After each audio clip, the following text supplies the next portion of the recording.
আল্লাহ রাব্বুল আলামিন জানায় দেন, একেবারে যথা সময়ে মৃত্যু চলে আসবে। এক মুহূর্ত আগেও মৃত্যু হবে না, এক মুহূর্ত বিলম্ব হবে না। যখন আমার আপনার দেহ থেকে রূহটাকে মালাকুল মাউত বিচ্ছিন্ন করে ফেলবে, এই দেহটা অচল নিশ্চল হয়ে যাবে। আমাদের অঞ্চলে যখন মানুষ মারা যায়, মসজিদের মধ্যে ঘোষণা করে, অমুক এলাকার অমুক আজ বিকাল 5 ঘটিকার সময় ইন্তেকাল করিয়াছে, আগামী দিন সকাল 8টায় অমুক স্থানে তার জানাজা অনুষ্ঠিত হবে। অতএব সকল ধর্মপ্রাণ মুসলমানদেরকে উক্ত মারহুমের রূহের মাগফিরাত কামনায় তার জানাজায় শরীক হওয়ার জন্য বিশেষভাবে অনুরোধ করা গেল। এইরকম প্রচার আপনাদের অঞ্চলে করে না? এখন আমরা অনেকের ব্যাপারে এই খবরটা শুনি, একদিন আমার খবরও মানুষে শুনবে। এই খবর বলার সময় একটা শব্দ বলে ইন্তেকাল, এটা হলো আরবি শব্দ, অর্থ হলো স্থানান্তরিত হওয়া। কি বলে? বলে আব্দুর রহিম ইন্তেকাল করিয়াছে। তার মানে ওই রূহ, ওটা মূল, ওটার নামই হলো আব্দুর রহিম। কারণ রূহ যখন আমার আপনার দেহ থেকে বের হয়ে যায়, কেউ ওই নিষ্প্রাণ দেহটাকে নাম ধরে ডাকে না, ওটাকে তখন বলে লাশ। মানে যার মধ্যে কিছুই নাই, কি নাই, সব আছে, বলে আসলটাই তো নাই, রূহই তো নাই। তাহলে মূল কথা হলো আমাদেরকে এই দুনিয়ার জগৎ থেকে স্থানান্তরিত হয়ে নতুন আর এক জগতে পদার্পণ করতে হবে, যেই জগতের নাম হলো আলমে বরজখ, লোকচক্ষুর অন্তরালের এক জগৎ।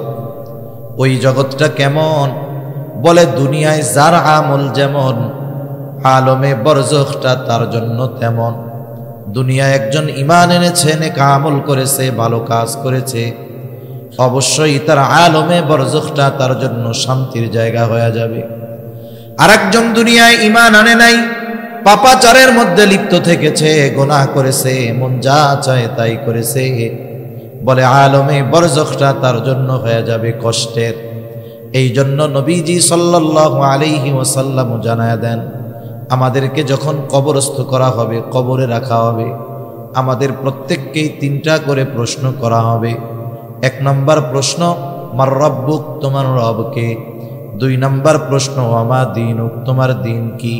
3 নম্বর প্রশ্ন, নবীজিকে দেখায় বলা হবে, মা হাদার রাজুলুল্লাযী বুইসা ফীকুম, অথবা প্রশ্ন করা হবে, ওমার নবিয়ুক, তোমার নবীকে। এই যে 3টা প্রশ্ন আল্লাহ তাআলা কবরের মধ্যে যে করবে, নবীজি অনেক আগে জানায় দিয়েছেন। দুনিয়ার পরীক্ষার প্রশ্ন ফাঁস করা হয় না, প্রশ্ন জানা যায় পরীক্ষার হলে গিয়া। আর কবরের প্রশ্ন কি হবে অনেক আগের থেকে জানায় দেওয়া হলো। বুঝতে হবে, যেই পরীক্ষার প্রশ্ন গোপন থাকে ওই পরীক্ষা মূলত সহজ, কিন্তু যেই পরীক্ষার প্রশ্ন আগেই জানায় দেওয়া হয়, বুঝতে হবে জাগা মতন গিয়া ওই প্রশ্নের জবাব দেওয়া বড় কঠিন। আমরা যদি মনে করি যে প্রশ্ন তো জানি, 3 প্রশ্নের উত্তর মুখস্থ করে যাব, ফিরিস্তা আইসা জিজ্ঞাসা করার আগেই কইয়া দিব যে তুমি কি কি জিজ্ঞাসা করবা, জানি এই জবাব, কাজ হবে? দুনিয়ার প্রশ্ন মুখস্থ পড়ার সাথে জবাব দেওয়ার সম্পর্ক। দুনিয়ার পরীক্ষার হলের প্রশ্নের জবাব দেওয়ার জন্য লেখাপড়া করা লাগবে, লেখাপড়া মুখস্থ না করলে জবাব দিতে পারবে না। কিন্তু কবরের 3 প্রশ্নের সাথে মুখস্থ লেখাপড়ার কোনো সংযোগ নাই। কবরের 3 প্রশ্নের জবাবের সাথে সম্পর্ক হলো আমলের সাথে। যখন কোনো মানুষ এই 3 প্রশ্নের আলোকে আমল করবে, এই 3 প্রশ্নের ব্যাপার যদি তার কোনোদিন নাও শুনে, নাও জানে, কবরে গিয়াও যদি প্রথম জানে যে এই 3 প্রশ্ন, জবাব দিয়ে দিতে পারবে। তাহলে 1 নম্বর প্রশ্ন, আমার রব্বুক, তোমার রবকে। জবাব হলো আল্লাহ। এটা মুখস্থ করলেই দেওয়া যাবে না। একটা ব্যক্তি যখন পরিপূর্ণ রবের দাসত্ব করবে, রবের হুকুম আহকাম মেনে চলবে, রবের আদেশের সামনে নিজেকে নত করে দিবে, ওই ব্যক্তি কবরে গিয়ে যখনই প্রশ্ন করবে তোমার রবকে, দুনিয়ার জগতে যেই রবের গোলামি করছে তার জবাব দিতে আর কষ্ট হবে না, সে তার সাথে সাথে জবাবে বলবে আমার রব হলো আল্লাহ। 2 নাম্বার প্রশ্ন করবে তোমার দিন কি, তোমার জীবন ব্যবস্থা কি, তুমি যে দুনিয়ার হায়াত অতিবাহিত করেছো কোন দর্শনের মতাদর্শের আলোকে তুমি তোমার জীবনকে পরিচালিত করেছো। একটা মানুষ যদি ইসলামের উপরে নিজেকে পরিচালিত করে তাহলে লোকটা সহসাই জবাব দিবে আমার দিন হলো ইসলাম। সারা জিন্দেগি ইসলামের বিরুদ্ধাচরণ করে যতই মুখস্থ করে কবরে যাক না কেন, ওকে যখন জিজ্ঞাসা করা হবে ওমা দিনুক, ওই ইসলাম বিদ্বেষী কিন্তু জবাব দিতে পারবে না। ইসলামের উপরে যে চলবে সেই জবাব দিতে পারবে আমার দিন হলো ইসলাম। নবীজিকে দেখায় বলা হবে এই ব্যক্তিকে যাকে তোমাদের কাছে প্রেরণ করা হয়েছিল, কে জবাব দিতে পারবে? বলে যে গোটা জিন্দেগি রসুলের সুন্নাতের আলোকে সাজিয়েছিল, রসুলের আদর্শে আদর্শিত হয়েছিল, রসুলের রঙে নিজের জীবনকে রঙ্গিত করেছিল, ওই ব্যক্তি সহজেই জবাব দিবে ইনি হলেন আমাদের নবী মুহাম্মদুর রাসূলুল্লাহ সাল্লাল্লাহু আলাইহি ওয়াসাল্লাম। এছাড়া জবাব দেওয়া সম্ভব নয়। এখন যে এই 3 বিষয়ের উপরে আমল করছে, আল্লাহ তাআলার দাসত্ব ঠিকমতো করছে, জীবনটাকে ইসলামের উপরে সাজাইছে, নবীজির সুন্নাতের আলোকে জীবন চালিয়েছে, তাকে প্রশ্ন করা হলো, সে জবাব দিয়ে দিল। বলেন পরীক্ষায় পাস না ফেল? জোরে বলেন পাস না ফেল? পাস। এইবার আল্লাহর পক্ষ থেকে ঘোষণা আসবে সাদাকা আবদি, সাদাকা আবদি, ফাফরিশুহু মিনাল জান্নাহ ওয়ালবিসুহু মিনাল জান্নাহ ওয়াফতাহু লাহু বাবান ইলাল জান্নাহ। আল্লাহর পক্ষ থেকে ঘোষণা আসবে আমার বান্দা সত্য বলেছে, ফাফরিশুহু মিনাল জান্নাহ, তার কবরের মধ্যে জান্নাতি বিছানা এনে বিছায়া দাও, ওয়ালবিসুহু মিনাল জান্নাহ, তাকে জান্নাতি পোশাক এনে পরায় দাও, ওয়াফতাহু লাহু বাবান ইলাল জান্নাহ, তার কবরের সাথে জান্নাতের সাথে একটা দরজা খুলে দাও। ফেরেশতারা বলবে তুমি ঘুমাও, যেমন কইরা নতুন দুলা ঘুমায়। নতুন জামাই যখন কারো বাড়ি আসে, যখন ঘুমায়, শাশুড়ি কেউ যদি দেখতে আসে জামাইরে, শাশুড়ি কি বলে ঘুমাইতেছে ঘুমাইতেছে, এরকম বলে না? এখন না পরে এসে ঘুমাইতেছে, কেউ তারে ডিস্টার্ব করবে না, তুমি আরামসে ঘুমাও। আবার যে এই 3 প্রশ্নের জবাব দিতে পারবে না তার ব্যাপারে ঘোষণা আসবে কাযাবা আবদি, কাযাবা আবদি, ফাফরিশুহু মিনান নার ওয়ালবিসুহু মিনান নার ওয়াফতাহু লাহু বাবান ইলান নার। এ বান্দা মিথ্যা বলতেছে, জবাব দিতে পারে নাই। সব প্রশ্নের জবাবে বলবে লা আদ্রি, আমি কিছুই জানি না, পরীক্ষায় ফেল। বলবে জাহান্নাম থেকে আগুনের বিছানা এনে বিছায়া দাও, জাহান্নাম থেকে আগুনের পোশাক এনে একে পরায়া দাও, জাহান্নামের সাথে তার কবরের সাথে একটা দরজা খুলে দাও। কত কষ্ট হবে ওই কবরের মধ্যে, আলমে বরজখে আযাবে থাকবে, আযাবের তীব্রতা এতটা বেশি হবে ও মনে করবে এটাই মনে হয় জাহান্নাম। কারণ ওই রকম শাস্তি আযাব কেউ কোনোদিন দেখে নাই। ফেরেশতারা তখন তাকে জানাবে না, এটা জাহান্নাম নয়, বরং তোমার জন্য এর চাইতে কল্পনাতীত শাস্তি আল্লাহ তাআলা কিয়ামতের পরে তোমার জন্য প্রস্তুত করে রাখছে। ওইখানে তোমাকে অনন্তকাল থাকতে হবে। অবস্থাটা কি দেখেন, সে যেই আযাবে আছে আলমে বরজখে, মনে করবে এটাই মনে হয় জাহান্নাম, কিন্তু যখন আসল জাহান্নামের খবরটা শুনবে, দেখে নাই, শুধু ফেরেশতাদের কাছে শুনে এতটা ভীত সন্ত্রস্ত হয়ে যাবে, সে আল্লাহর কাছে বলতে থাকবে আল্লাহ কিয়ামত যেন কখনোই কায়েম না হয়। কারণ আমি আপনি যখন একটা কষ্টের মধ্যে থাকি, এর চাইতে বহুগুণ বেশি কষ্ট যখন সামনে আসে, বর্তমান যেই কষ্টটা আছে, সামনের ভয়াবহ কষ্টের কথা চিন্তা করে এটাকে স্বাভাবিক মনে হয়। ওই কষ্টের কথা শুনেই তারা মনে করবে ভালো আছি, এজন্য আল্লাহর কাছে বলবে কিয়ামত কায়েম করেন না। আবার যার কবরটা জান্নাতের বাগান হবে, রাউদাতুম মিন রিয়াদিল জান্নাহ, ও মনে করবে এটাই মনে হয় জান্নাত। কিন্তু ফেরেশতারা তাকে জানাবে, না না, এটা জান্নাতের নেয়ামতের তুলনায় এটা কোনো কিছুই না। তোমার জন্য আল্লাহ তাআলা কল্পনাতীত জান্নাত তৈরি করে রাখছে। সেই জান্নাতের খবর আল্লাহ তাআলা দেন। জান্নাত কেমন? বলে, আ'আদতু লিইবাদিয়াস সালিহিন মা লা আইনুন রাআত ওয়ালা উযুনুন সামিআত ওয়ালা খাতারা আলা কলবি বাশার।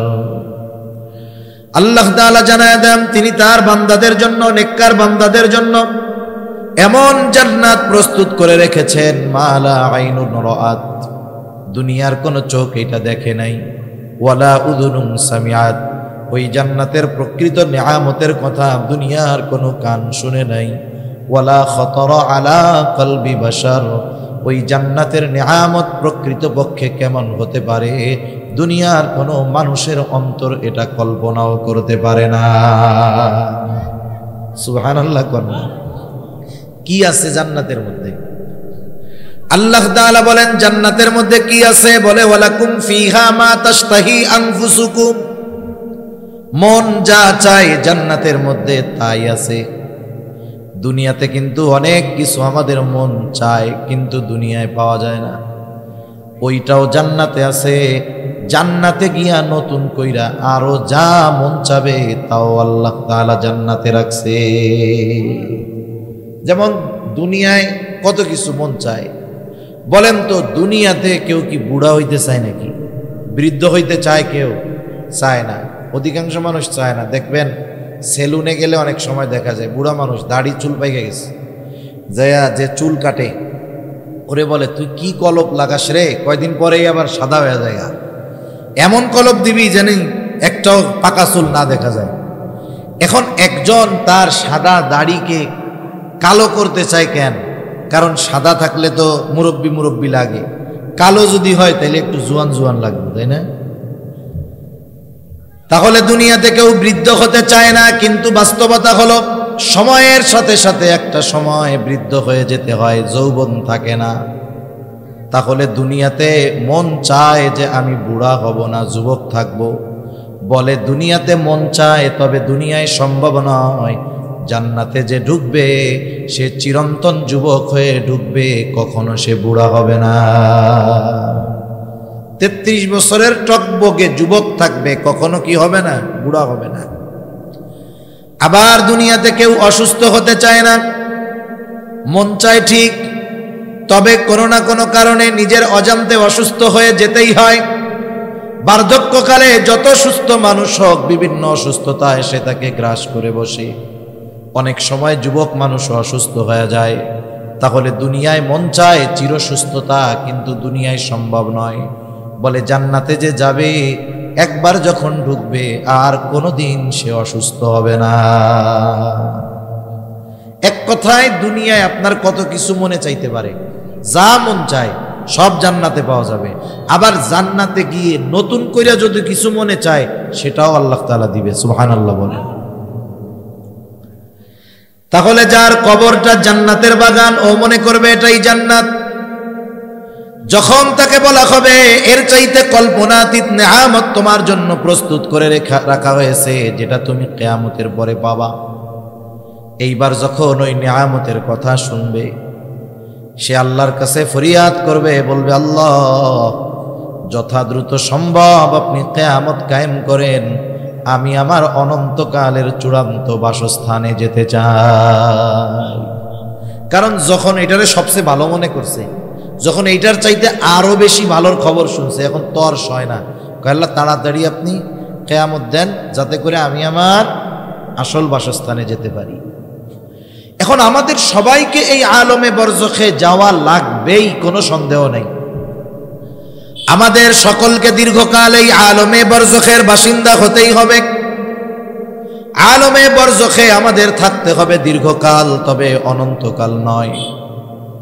সর্বশেষ যেই ব্যক্তি দুনিয়া থেকে ইন্তেকাল করবে, স্থানান্তরিত হবে, সেও কমপক্ষে 40,000 বছর আলমে বরজখের বাসিন্দা থাকবে।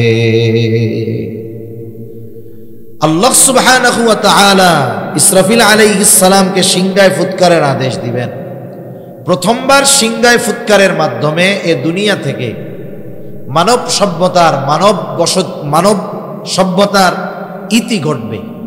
আল্লাহ তাআলা কোরআনুল কারীমের মধ্যে বলেন, وَنُفِخَ فِي الصُّورِ فَصَعِقَ مَنْ فِي السَّمَاوَاتِ وَمَنْ فِي الْأَرْضِ إِلَّا مَنْ شَاءَ اللَّهُ ثُمَّ نُفِخَ فِيهِ أُخْرَى فَإِذَا هُمْ قِيَامٌ يَنْظُرُونَ। আল্লাহ রাব্বুল আলামিন বলেন, প্রথমবার সিংহায় ফুৎকার দেওয়ার পর فَصَعِقَ مَنْ فِي السَّمَاوَاتِ وَمَنْ فِي الْأَرْضِ إِلَّا مَنْ شَاءَ اللَّهُ। আল্লাহ তাআলা যেগুলো চান সেগুলো ছাড়া যত প্রাণী আছে, যত প্রাণ আছে, যত মানুষ আছে, সিংহায় ফুৎকারের আওয়াজটা এত বিকট হবে যে সব প্রাণী অজ্ঞান হয়ে যাবে। মুফাসসিরিন ইকরাম বলেন, প্রথমে অজ্ঞান হবে, এরপরে সবার মৃত্যু ঘটবে। এর মাধ্যমে সর্বশেষ মানুষটাও আলমে বরজখের বাসিন্দা হয়ে যাবে। এরপরে পুনরায় আবার সিংহায় ফুৎকার দেওয়া হবে। মুফাসসিরিন ইকরাম বলেন, দুই সিংহায় ফুৎকারের মাঝে ব্যবধান হলো কমপক্ষে 40,000 বছর। এই হিসাবে যেই মানুষটা সর্বশেষ দুনিয়া থেকে বিদায় নিবে ও কমপক্ষে 40,000 বছর আলমে বরজখে থাকবে।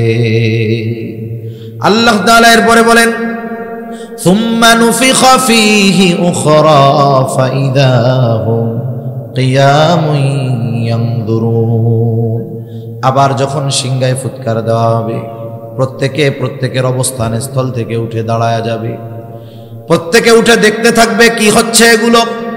শুধু তাই না, আল্লাহ তাআলা কোরআনুল কারীমের সূরা ইয়াসিনের মধ্যে বলেন, وَنُفِخَ فِي الصُّورِ فَإِذَا هُمْ مِنَ الْأَجْدَاثِ إِلَى رَبِّهِمْ يَنْسِلُونَ। এখানে দ্বিতীয়বার সিংহায় ফুৎকার উদ্দেশ্য, সিংহায় ফুৎকার দেওয়ার পর প্রত্যেকে তার অবস্থান স্থল থেকে উঠে যাবে। ইলা রাব্বিহিম ইয়ানসিলুন, প্রত্যেকেই তার রবের দিকে ছুটতে থাকবে। ওইখানে বলা হইল উইটা তাকাইতে থাকবে। মুফাসসিরিনে কেরাম বলেন, উদ্দেশ্য হলো উঠবে, তাকাইয়া ডানে বামে দেখবে কি হচ্ছে, এরপরে অটোমেটিক তারা তাদের রবের দিকে ছুটতে থাকবে। কেমন অবস্থা হবে ওই দিন? মানুষেরা উঠবে, এতটা ভীত সন্ত্রস্ত থাকবে, যার কবরে আযাব ছিল সেও কবরের আযাবের কথা ভুলে যাবে। একদল মানুষ বলবে, কি বলবে? ইয়া ওয়াইলানা মান বাআসানা মিন মারকাদিনা, হায় দুর্ভোগ, কে আমাদেরকে আমাদের অবস্থান স্থল থেকে জাগায়া দিল। মাম বাআসানা, কে জাগায়া দিল? বলে জাগায়া দেয় কারে? বলে যে ঘুমায় থাকে তাকে। একজন সজাগ ব্যক্তিকে আপনি ডেকে উঠাতে পারবেন না, কিন্তু যে ঘুমায় থাকে তাকে ডাক দিয়া উঠাইতে পারবেন। ওই মানুষগুলো বলবে, কে আমাদেরকে জাগায়া দিল, কে আমাদেরকে উঠায়া দিল? অথচ ছিল আযাবে, এখন বলতেছে উঠায়া দিল কে? তার মানে হাসরের ময়দানে উঠবার পর অবস্থা দেখে এতটা ভীত সন্ত্রস্ত তারা হবে, যাদের কবরের মধ্যে আযাব ছিল সেই আযাবের কথা তারা ভুলে যাবে। কেমন অবস্থা হবে? নবীজি সাল্লাল্লাহু আলাইহি ওয়াসাল্লাম বলেন, কিয়ামতের দিন সকলে বিবস্ত্র অবস্থায় উঠবে। আয়েশা সিদ্দিকা রাদিয়াল্লাহু তাআলা আনহা জিজ্ঞাসা করেন, ইয়া রাসূলুল্লাহ, মানুষেরা বিবস্ত্র অবস্থায় উঠবে, নারী পুরুষ সবাই বস্ত্রহীন থাকবে, কেউ কি লজ্জা পাবে না? একজন কি আরেকজনের দিকে তাকাবে না? নবীজি জানায়া দেন, আয়েশা, মানুষ এতটা চিন্তিত ভীত সন্ত্রস্ত থাকবে যে একজন আরেকজনের দিকে তাকানোর বিষয়টা চিন্তাও করবে না। কেমন চিন্তাগ্রস্ত থাকবে মানুষ সেই দিন। ওই মানুষেরা বলবে, ইয়া ওয়াইলানা মান বাআসানা মিন মারকাদিনা, হায় দুর্ভোগ, কে আমাদেরকে আমাদের অবস্থান স্থল থেকে জাগায়া দিল? মুমিনরা অথবা ফেরেশতারা তাদের এই কথার জবাবে বলবে, হাযা মা ওয়া'আদার রহমানু ওয়া সাদাকাল মুরসালুন। এটা হলো দয়াময়ের সেই প্রতিশ্রুত দিবস, যেই দিবসের ওয়াদা তিনি দিয়েছিলেন। শুধু তাই না, ওয়া সাদাকাল মুরসালুন, রাসূলগণ এই দিবসের সত্যায়ন করেছিলেন। প্রত্যেক নবী রাসূল তার উম্মতকে আখিরাতের কথা, কিয়ামতের কথা বলেছে কি বলে নাই? এটাই হলো এই দিবস, যেই দিবসের এক নাম হলো ইয়াউমুল কিয়ামাহ। এটাই হলো ওই দিবস যেই দিবসের এক নাম হলো ইয়াউমুল হাশর। এটাই হলো ওই দিবস যেই দিবসের আর এক নাম হলো ইয়াউমুল জাযা। এটাই হলো সেই দিবস যেই দিবসের আর এক নাম হলো ইয়াউমুদ্দিন। ইয়াউমুল হাশর একত্রিতকরণ দিবস। পৃথিবীর শুরু থেকে নিয়ে শেষ পর্যন্ত যত মানুষ আছে, ছিল, আসবে, সকলকে ওই দিন আল্লাহ তাআলা একত্রিত করবেন। বলে ইয়াউমুল জাযা, প্রতিদান দিবস। ওই দিন আল্লাহ তাআলা প্রত্যেকটা মানুষের তার দুনিয়ার কর্মের পূর্ণ প্রতিদান দিবেন।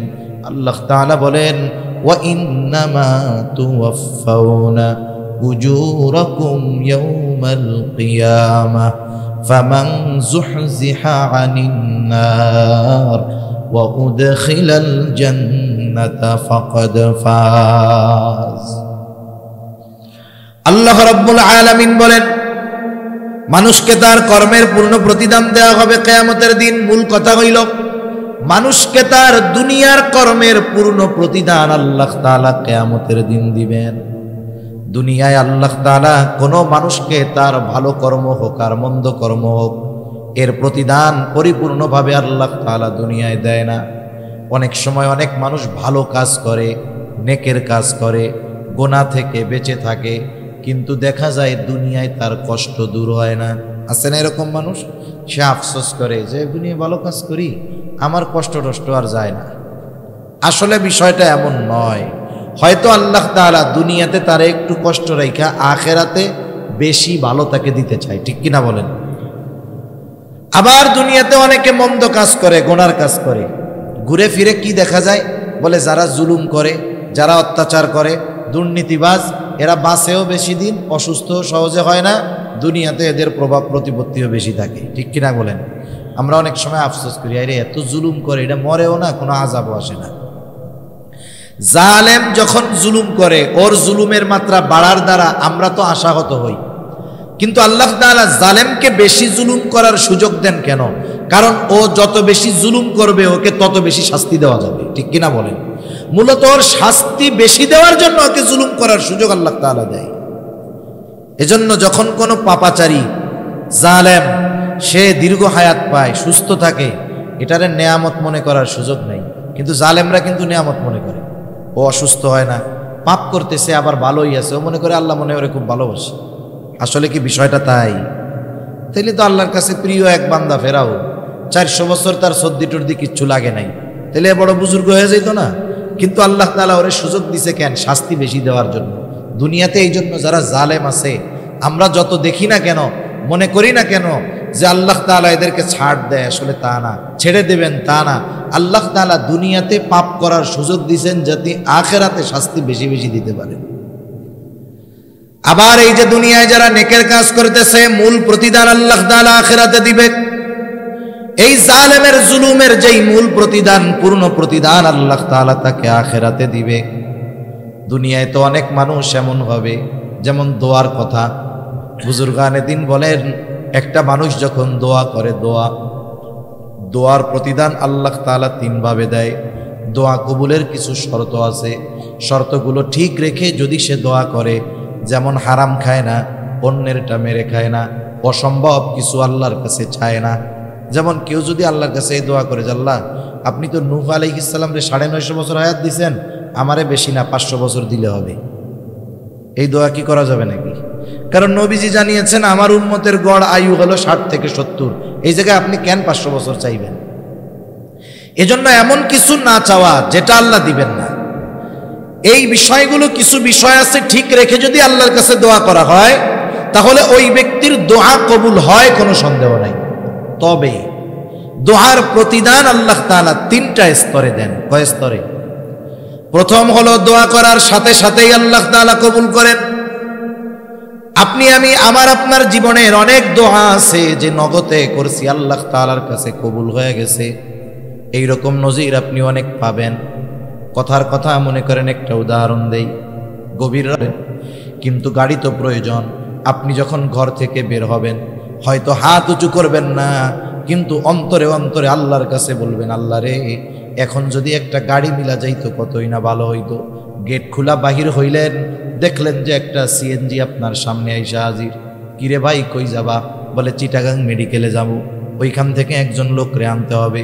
তখন আপনি বলবেন কি যে দাঁড়াও, আমার একজন রুগী আছে, সেও যাবে। একটু চিন্তা করেন, আপনি মনে করতেছেন এটা সাধারণ বিষয়। না না, ওই যে বের হওয়ার সময় অন্তরে আল্লাহর কাছে দোয়া করেছেন, ওইটা আল্লাহ তাআলা নগদেই কবুল কইরা নিছে। এরকম একটা দুইটা না, আপনি আমি যদি খেয়াল করি, আমার আপনার জীবনে হাজার হাজার দোয়া আছে যেটা আল্লাহ নগদে দিয়েছে। দোয়ার দ্বিতীয় অবস্থা হয় আল্লাহ তাআলা নগদে দেন না, দুনিয়ায় দেন, তবে একটু বিলম্বে দেন। আপনি সেই 2000 সাল থেকে দোয়া করতেছেন, আল্লাহ আমার একটু আপনার ঘরটা জিয়ারত করার তৌফিক দেন, নবীর রওজার পাশে দাঁড়াইয়া সরাসরি সালাম দেওয়ার তৌফিক দেন। আবেগ দরদ মোহাব্বত নিয়ে দোয়া করতেছেন, দোয়া চালায় গেছেন, দোয়া তো কবুল হয়ে গেছে, কিন্তু আল্লাহ তাআলা আপনাকে 2023 সালে 24 সালে বাইতুল্লাহ জিয়ারতে পাঠাইল। তার মানে আল্লাহ সুবহানাহু ওয়া তাআলা দোয়া কবুল করেছে, কিন্তু যেটা চাইছেন এটা দিয়েছে বিলম্বে। আবার কিছু দোয়ার অবস্থা হবে এইরকম, আল্লাহ তাআলা নগদেও দিবেন না, দুনিয়াতে বিলম্বেও দিবেন না, ওটা আখিরাতের জন্য আল্লাহ জমা করে রাখবে। বুজুর্গানে দিন বলেন, যখন মানুষকে আমল নামা দেওয়া হবে, প্রত্যেকটা মানুষ তার আমল আর ওই আমলের বিনিময়ে সওয়াব দেখতে পাবে। এক জায়গায় দেখবে বিশাল এক ইবাদতের ভান্ডার, এত বড় সওয়াবের ভান্ডার, এটা কোথার থেকে আসলো? এইবার ওই ব্যক্তি আল্লাহ তাআলার কাছে জানতে চাইবে। আল্লাহ তাআলা বলবে, বান্দা তুমি দুনিয়ায় আমার কাছে দোয়া করদা, আল্লাহ আমারে গাড়ি দেন, আল্লাহ আমারে বাড়ি দেন, আল্লাহ আমারে সম্পদ দেন। আমি আল্লাহ তোমাকে দুনিয়ায় দিতাম না, কারণ তুমি জানো না এগুলো যদি তোমাকে দুনিয়ায় দিতাম এটা তোমার ক্ষতির কারণ হইতো। আমি আল্লাহ তোমাকে ওইগুলা দেই নাই, ওইগুলো দেই নাই, তুমি হতাশ হয়ে গিয়েছিলে বান্দা। আমি আল্লাহ তাআলা তোমার দোয়া কবুল করি নাই, তুমি এটা মনে করতা, কিন্তু তুমি যেগুলো চেয়েছো ওগুলো তোমার জন্য কল্যাণকর ছিল না, বিদায় দুনিয়ায় আমি দেই নাই। কিন্তু দোয়া তো কবুল করছি, ওইগুলার চাইতে আরো ভালো বিনিময় এই নেকি আল্লাহ তোমাকে দিয়ে দিয়েছি। এইবার ওই বান্দা তখন আল্লাহর কাছে বলবে, আল্লাহ তাইলে দুনিয়ায় আপনি যেইগুলো দিয়েছিলেন ওইগুলো দুনিয়ায় না দিয়ে আখিরাতের জন্য জমা রাখলে ভালো হইতো। এজন্য দুনিয়া চাই আমরা অনেক কিছু, দুনিয়ায় আল্লাহ তাআলা ওই দুনিয়ার ওই বস্তুটা আমারে দেয় না, হতাশ হয়ে যাই। না না, যেগুলো পাবো আখিরাতে ওই দুনিয়াবি ওই বিষয়গুলো পাওয়ার কারণে হতাশ হব। আল্লাহর তখন বলো দুনিয়াবি ওই বিষয়গুলো দুনিয়ায় না দিয়া আমার জন্য আখিরাতে রেখে দিতেন, এটাই ভালো হইতো। কোন কথার থেকে জানি গেলাম এদিকে, যে আমরা আল্লাহ তাআলার কাছে চাই যে আল্লাহ সুবহানাহু ওয়া তাআলা আসলে বান্দাকে দেন, বান্দার দোয়া আল্লাহ তাআলা কবুল করেন। দোয়ার প্রতিদানটা আল্লাহ তাআলা 3 ভাবে দেয়।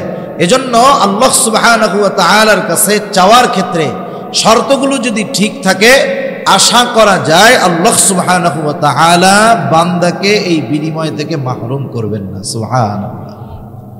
হাসরের ময়দানের অবস্থার থেকে বলতেছিলাম আর কি, হাসরের ময়দানের মুসিবতটা এমন হবে। আয়েশা সিদ্দিকা রাদিয়াল্লাহু তাআলা আনহা জিজ্ঞাসা করলেন, ইয়া রাসূলুল্লাহ, মানুষেরা কি লজ্জা পাবে না?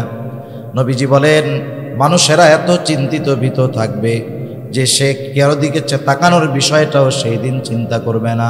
আল্লাহ সুবহানাহু ওয়া তাআলা ওই দিন একত্রিত কেন করবেন এই কথার থেকে গিয়েছিলাম যে ইয়াউমুল জাযা, প্রতিদান দিবস। আল্লাহ তাআলা ওই দিন মানুষকে তার দুনিয়ার কর্মের পূর্ণ প্রতিদান দিবেন। আল্লাহ তাআলা শুধু প্রতিদান দিবেন তা নয়, প্রতিদান দেওয়ার আগে প্রত্যেকটা মানুষকে তার দুনিয়ার কর্মগুলোর ব্যাপারেও অবগত করবে। আমি দুনিয়ায় কি কাজ করেছি আমার মনে না থাকলেও আল্লাহ তাআলা ওই দিন মনে করায় দিবেন। হাসরের ময়দানে কয়েকটা মুহূর্ত হবে সবচাইতে জটিল মুহূর্ত, চিন্তার মুহূর্ত। মানুষগুলো একেবারে ওই সময়ে নিস্তব্ধ নীরব হয়ে যাবে। এর মধ্যে একটা হলো যখন আমল নামা দেওয়ার ঘোষণা দেওয়া হবে। আমল নামা, দুনিয়ায় কি করছি এই আমল নামা ফাইল আমাদের কাছে পৌঁছানোর খবর দেওয়া হবে। একেবারে পিনপতন নীরব হয়ে যাবে, কোনো কথা নাই, সকলে চিন্তিত, না জানি কোন হাতে আমল নামা পাই। আমল নামাগুলো ছেড়ে দেওয়া হবে, কারণ আমার আপনার সাথে সর্বদা আমার আপনার কর্মগুলোর সাক্ষী সংরক্ষণের লোক সবাই আছে, ফেরেশতারা আছে। আমার কর্ম, আমার কথা, আমার কাজ সব সংরক্ষণ করা হচ্ছে, সাথে সাথে তারাও আমার কর্মগুলোর ব্যাপারে সাক্ষী হচ্ছে। সব প্রস্তুত, কিয়ামতের দিন ছেড়ে দেওয়া হবে, প্রত্যেকের আমলনামা প্রত্যেকের কাছে গিয়ে পৌঁছায়া যাবে। আমারটা অন্যের কাছে, অন্যেরটা আমার কাছে আসবে, বিষয়টা এমন নয়। আমলনামাগুলো কেউ ডান হাতে পাবে, কেউ বাম হাতে পাবে, সকলেই আশা করবে আজকে যেন আমি আমার আমলনামাটা ডান হাতে পাই। কিন্তু বাস্তবতা হলো ইচ্ছা করলেই হবে না, বরং আমলনামা কে ডান হাতে পাবে কে বাম হাতে পাবে এটা তার দুনিয়ার কর্মের উপরেই নির্ভর করবে। একটা বিষয় দেখেন, দুনিয়াতে আমাদের গড় আয়ু 60 থেকে 70 বছর। সবাই তো আর 70 বছর বাঁচে না, কেউ একটু বেশি বাঁচে, এর সংখ্যা কম। কিন্তু 70-এর কম, এটাই সংখ্যা বেশি। অথচ এই অল্প সময় 60-70 বছরের হায়াতটা এত দাম যে এই 60-70 বছরের কর্মের উপরে নির্ভর করতেছে আমার পুরো অনন্তকালের অবস্থা। এজন্য আমরা দুনিয়ার সময়টাকে একেবারে হেলায় খেলায় বিনষ্ট করে ফেলি, এটা কখনোই ঠিক হবে না।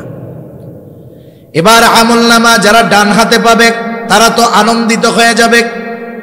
তাদের অভিব্যক্তি কেমন হবে, তারা কতটা আনন্দিত হবে, আল্লাহ তাআলা কোরআনুল কারীমের মধ্যে জানায় দেন। আল্লাহ তাআলা বলেন, ফাআম্মা মান উতিয়া কিতাবাহু বিয়ামিনি ফায়াকুলু হাউম ইকরাউ কিতাবিয়া ইন্নী যানানতু আন্নী মুলাকিন হিসাবিয়া।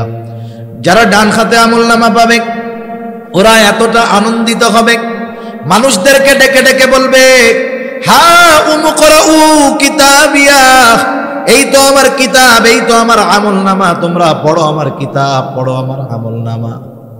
আমরা যখন ছোটবেলায় প্রাইমারিতে পড়ছি, আমাদের সময় শুধু পরীক্ষায় কে কোন বিষয়ে কত পাইছে এটা জানানো হতো না, একেবারে খাতা সহ দিয়ে দেওয়া হতো। স্যার বলতো, দেখো কি লেখছো, কোথায় কোথায় ভুল হইছে। আবার বলতো, খাতা বাসায় নিয়ে যাবা, আব্বা আম্মাকে দেখাইয়া সিগনেচার করে আনবা। এখন তো শুধু মার্ক জানায়া দেয়। এখন ইংরেজি বা অঙ্ক খাতা দিল যে 100-তে 100 পাইছে, তার মানে তার অঙ্কে কোনো ভুল হয় নাই। বলেন তো সে খুশি হয় না বেজার হয়? অন্যরাও বলে, দেখি তো দোস্ত তোমার খাতাটা, ও বলে দেখ কত পাইছে, খুশির ঠেলায়, ঠিক না? এখন জিজ্ঞাসা করে, আমরা তো একই লেখাপড়া করছি, তা আমাদের তো 100 মার্কের কমন হয় নাই, তুমি 100 উত্তর কেমনে দিলা? ও বলে, দে শোনো, তোমরা তো রাত্রে ঘুমাই যাইতা, আমি এক্সট্রা ভাবে এই বাকি অঙ্কগুলোও করতাম, ওইগুলোর মধ্যে থেকে এগুলো আসছে, এজন্যই তো আমি 100-তে 100 পেয়েছি, ঠিক কিনা বলেন? এই যে 100-তে 100 পাইছে, কারণ বলে কি, আমি এক্সট্রা ভাবে লেখাপড়া করেছি। ডান হাতে যে আমলনামা পাবে সেও কেমন যেন ডান হাতে আমলনামা পাবার কারণগুলো বলে দিবে। কি কারণ? বলে, ইন্নী যানানতু আন্নী মুলাকিন হিসাবিয়া।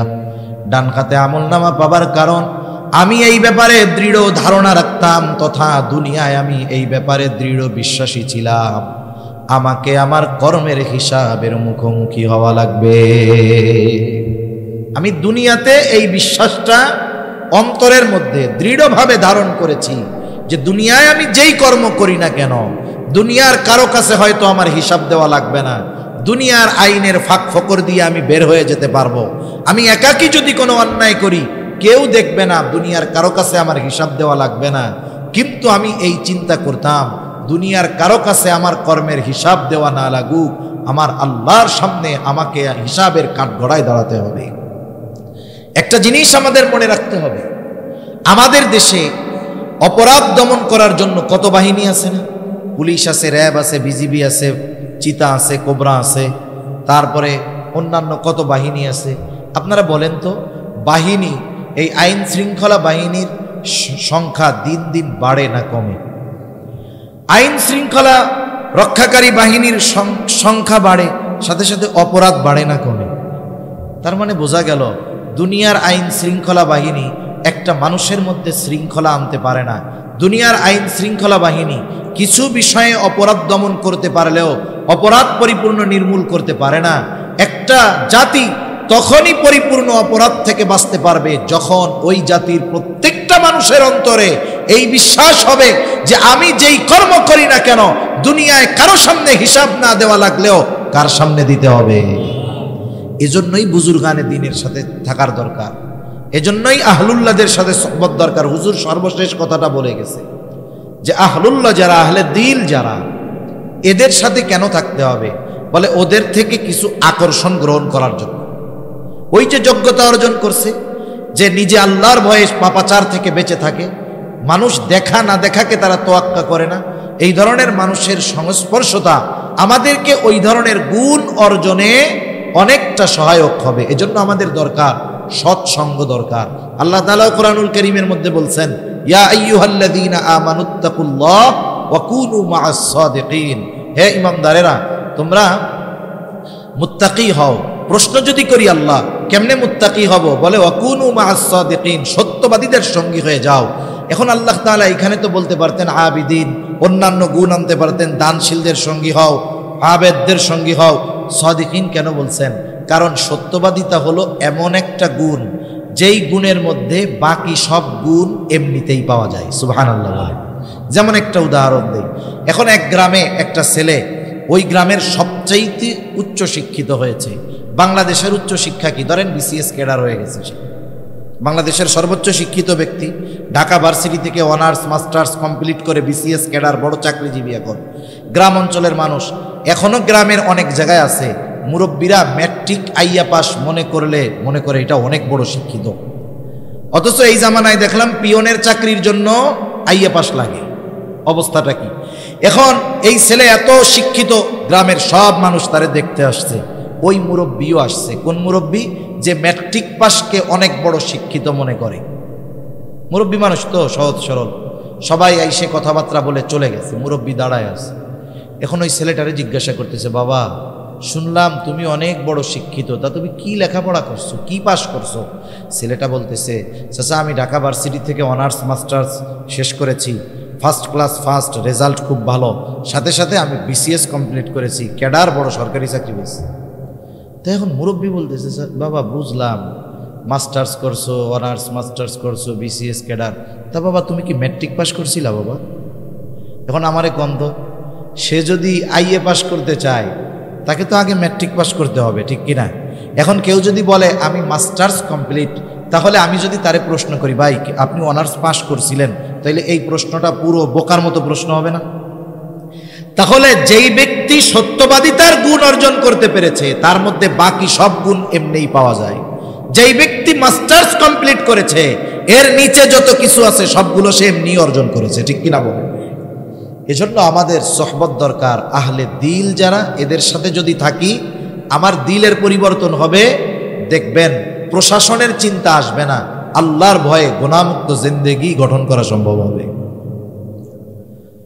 তাহলে সে বলবে, ইন্নী যানানতু আন্নী মুলাকিন হিসাবিয়া, আমি এই ব্যাপারে দৃঢ় ধারণা রাখতাম তথা দৃঢ় বিশ্বাস রাখতাম আমাকে আমার কর্মের হিসাবের মুখোমুখি হওয়া লাগবে। এই জন্য দুনিয়ায় আল্লাহর ভয়ে, হিসাবের ভয়ে গুনার থেকে বেঁচে থেকেছি। আজকে আমল নামা পেয়ে গেছি ডান হাতে, আর একদল আমল নামা পাবে বাম হাতে। ওই যে পরীক্ষার রেজাল্ট যখন দিত, অন্যান্য বিষয় যেমন তেমন, অনেকে কিন্তু অঙ্কে 2টা ঘোড়ার ডিমও পাইত। 0 100-র মধ্যে 0 পাওয়া যায় যেই সব সাবজেক্টে, এর মধ্যে অন্যতম হলো অঙ্ক। কারণ ওই জায়গায় যোগের জায়গা বিয়োগ হইলেই অঙ্ক শেষ, বাকি লেখা সব বিফল, ঠিক কিনা বলেন? এখন আর একজন মনে করেন 2টা ঘোড়ার ডিম পেয়েছে, ও তো 100-তে 100 পেয়ে আনন্দিত, খাতা অন্যদেরও দেখায়, অন্যরাও দেখে। এখন যে 2টা ঘোড়ার ডিম পাইছে, বলেন তো সে খাতা পাওয়ার পরে নিজে দেখবে, অন্যদের দেখাবে? কেউ দেখতে চাইলে তারে দেখাবে? ও খাতা আগে ব্যাগের মধ্যে ভরবে, মাথা নিচা করে দিবে, বন্ধু বান্ধবের সামনে লজ্জায় মাথা উঠাবে না। মনে মনে কি বলবে? আমার মনে হয় মনে মনে তখন বলবে, আল্লাহ রে, গতকাল যদি এই সারের বাড়ি আগুন ধরে সব পুড়ে ছাই হয়ে যাইত, তাইলে তো কম পক্ষে আমার আজকে এই ঘোড়ার ডিম 2টা পাওয়া লাগতো না। দেখেন সবাই তাকে চিনে, সেও সবাইকে চিনে, কতটা লজ্জিত হবে সে। যারা বাম হাতে আমলনামা পাবে তাদের অভিব্যক্তি কেমন হবে? আল্লাহ তাআলা বলেন ওয়া আম্মা মান উতিয়া কিতাবাহু বিশিমালি ফায়াকুলু ইয়া লাইতানি লাম উতা কিতাবিয়া ওয়া লাম আদরি মা হিসাবিয়া ইয়া লাইতাহা কানাতিল কাদিয়া মা আগনা আন্নি মালিয়া হালাকা আন্নি সুলতানিয়া। বাম হাতে যে আমলনামা পাবে সে বলবে ইয়া লাইতানি লাম উতা কিতাবিয়া, হায় রে আমি যদি এই কিতাব না পাইতাম কতই না ভালো হতো। ওয়ালাম আদরি মা হিসাবিয়া, আমি যদি এই হিসাবটা না জানতাম কতই না ভালো হতো। ইয়া লাইতাহা কানাতিল কাদিয়া মা আগনা আন্নি মালিয়া হালাকা আন্নি সুলতানিয়া। ওই যে প্রথমবার মরছিলাম ওই মরাটাই যদি আমার চূড়ান্ত মৃত্যু হয়ে যাইতো কতই না ভালো হতো। এবার আফসোস করবে, আরে আমার দুনিয়ার কোনো মাল আজকে কাজে আসলো না, আমার ক্ষমতা আমার কোনো কাজে আসলো না। তার মানে দুইটা বিষয় এখানে উল্লেখ করার দ্বারা বোঝা যায় একটা মানুষ অবাধ্য হয়ে যায় বিশেষ করে দুইটা কারণে, যখন সে টাকাওয়ালা হয় আর যখন সে ক্ষমতাওয়ালা হয়। এ সমাজে যত অবাধ্য আছে দেখবেন এই দুইটা বিষয়ের একটা তার মধ্যে আছে, নাইলে টাকা আছে নাইলে তার ক্ষমতা আছে। ও এই দুটো জিনিস দুনিয়াতে ব্যবহার করে সকল ধরনের পাপাচারে লিপ্ত হয়, আর এই দুইটা জিনিসকে সে দুনিয়ায় পাওয়াকে গর্বের মনে করে।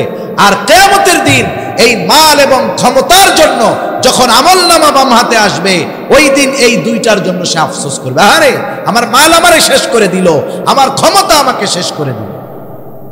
এজন্য আমরা যারা মাল নাই, ক্ষমতা নাই, সম্পদ নাই, ক্ষমতাও নাই, আফসোসের কোনো কারণ নাই। যদি আল্লাহ দেন বৈধ ওয়েতে, বৈধ পদ্ধতিতে, ওটা আমি দ্বীনের জন্য ব্যয় করব। মাল আছে দ্বীনের জন্য ব্যয় করব, ক্ষমতা আছে আমি দ্বীনের জন্য ব্যয় করব।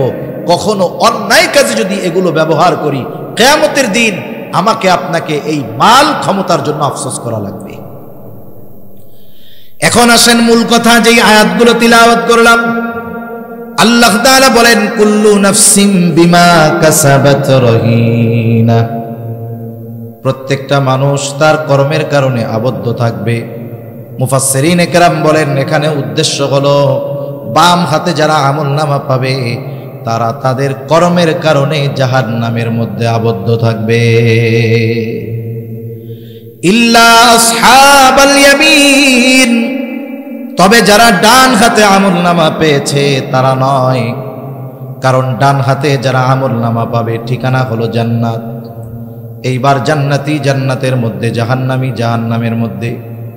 জান্নাতে যাওয়ার আগ পর্যন্ত জান্নাতির টেনশন থাকবে, পেরেশানি থাকবে, কিন্তু জান্নাতে যাওয়ার পরে আর কোনো টেনশন থাকবে না। হাসরের ময়দানে কেমন চিন্তিত থাকবে মানুষ। আল্লাহ তাআলা বলেন ইয়াউমা ইয়াফিরুল মারউ মিন আখিহি ওয়া উম্মিহি ওয়া আবিহি ওয়া সাহিবাতিহি ওয়া বানিহি লিকুল্লি ইমরিইম মিনহুম ইয়াউমাইযিন শা'নুন ইউগনি। আল্লাহ তাআলা বলেন কিয়ামতের দিন ভাই ভাইয়ের থেকে পলায়ন করবে। ওয়া উম্মিহি ওয়া আবিহি, পিতামাতার থেকে পলায়ন করবে। ওয়া সাহিবাতিহি ওয়া বানিহি, দুনিয়ায় যেই স্ত্রী সন্তানের চেহারা দেখলে সারা দিনের ক্লান্তি নিমেষে দূর হয়ে যায়, ওই দিন সেই সন্তান থেকে পলায়ন করবে। কেউ চাইবে না পরিচিত কারো সাথে কারো দেখা হয়ে যাক। ওই দিন সকলে একে অপরের থেকে লুকায়া থাকবে, প্রত্যেকটা মানুষ নিজের চিন্তায় বিভোর থাকবে। শুধু তাই না, মানুষেরা এমনও বলবে আল্লাহ আপনি সারা দুনিয়ার সব মানুষকে জাহান্নামে দিয়ে হলেও আপনি আমাকে মাফ করে দেন। কতটা চিন্তিত থাকবে মানুষ। কিন্তু ওই মানুষটা যখন জান্নাতে যাবে হাসরের ময়দানে কাউকে চিনতে পারবে না বা চিনবে না, কিন্তু জান্নাতে যাওয়ার পরে কাউকে সে ভুলবে না। দুনিয়ায় যার সাথে একদিন দেখা হয়েছে তাকেও জান্নাতে গিয়ে খুঁজবে, কিন্তু বলেন তো জান্নাতে গিয়ে সে সবাইকে খুঁজবে ঠিক, কিন্তু সব পরিচিত মানুষকে সে কি জান্নাতে পাবে? পাবে না।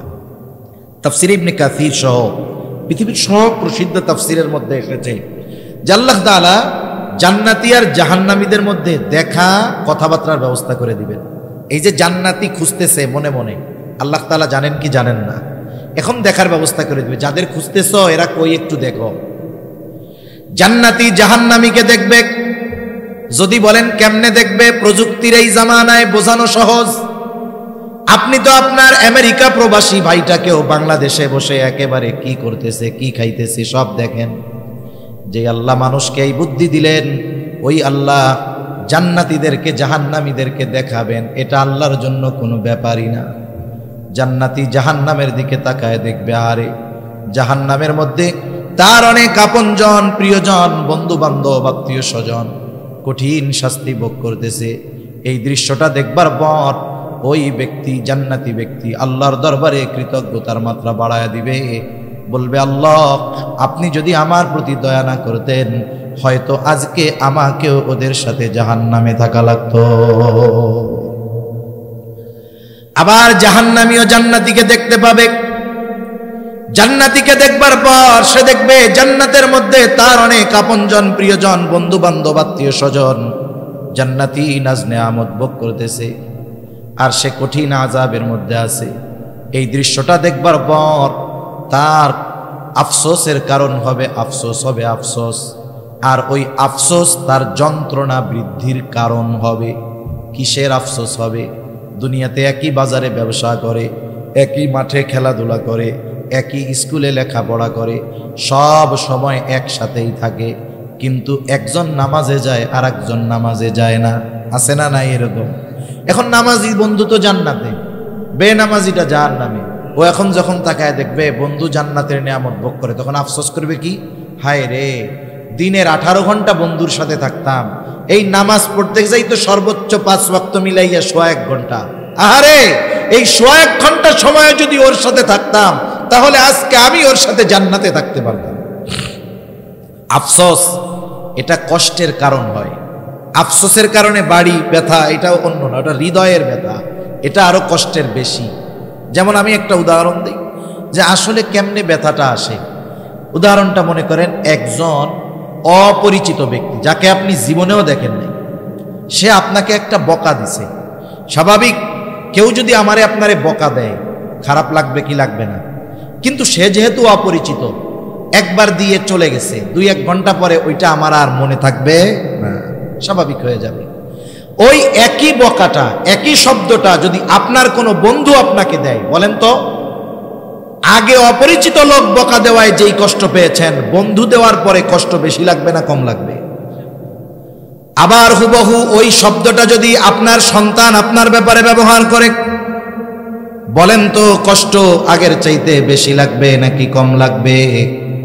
শব্দ এক, শুধুমাত্র ব্যক্তির পরিবর্তনের কারণে একটা সময় যদি সন্তান ওই শব্দটা বাবার জন্য বলে, ওই কথাটা কথা থাকবে না, বিষাক্ত তীর হয়ে বাবার বুকের মধ্যে বদ্ধ হবে।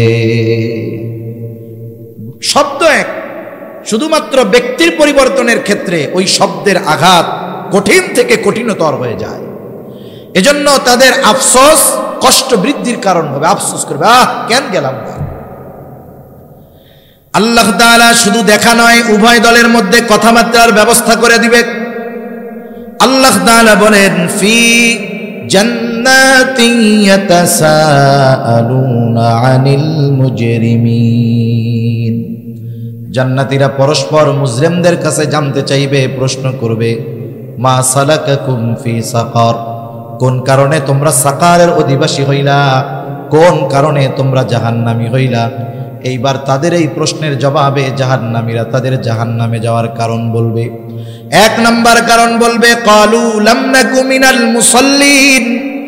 1 নম্বর কারণ আমরা জাহান্নামে আসার যে আমরা মুসল্লি ছিলাম না। মুসল্লি কাকে বলে? বলে সপ্তাহে 1 দিন মসজিদে হাজিরা দিলে কিন্তু সে মুসল্লি নয়। আমাদের ঢাকা শহরে 10 তলা মসজিদও আছে, জুমার দিন 10 তলা ভরে যায়, ওই বিল্ডিং এর ছাদটাও ভরে যায়, মসজিদের ছাদ। এরপরে সামনের যেই রাস্তা, 10 তলা বিল্ডিং, মসজিদের মধ্যে যত মানুষ, রাস্তায় তার চাইতেও বেশি। প্রত্যেকটা মহল্লার মসজিদের মধ্যে এই অবস্থা। চিন্তা করে দেখেন এত নামাজি আসছে কোথার থেকে? অবশ্যই ওই মহল্লার মধ্যে এত মুসলমান আছে বিধায় এত মানুষ, ঠিক কিনা কর? আফসোসের ব্যাপার, যেই মহল্লার 5 তলা 7 তলা 10 তলা মসজিদ জুমার দিন লোক ধরে না, রাস্তাও ভরে যায়, ওই মহল্লার ওই মসজিদে জুমার দিন বিকাল বেলায় আসরের নামাজ নিচের কাতারগুলো ভরে না, ঠিক কিনা গণ? তাহলে সপ্তাহে একদিন মসজিদে হাজিরা দিলে সে মুসল্লি নয়, মুসল্লি হলো সে শত ব্যস্ততা থাকার পরেও যেই লোকটা কখনো নামাজ বাদ দেয় না। আর আসল মুসল্লি সে যে কর্মেই ব্যস্ত থাক, তার অন্তর মসজিদের সাথে একটা কানেকশন থাকে।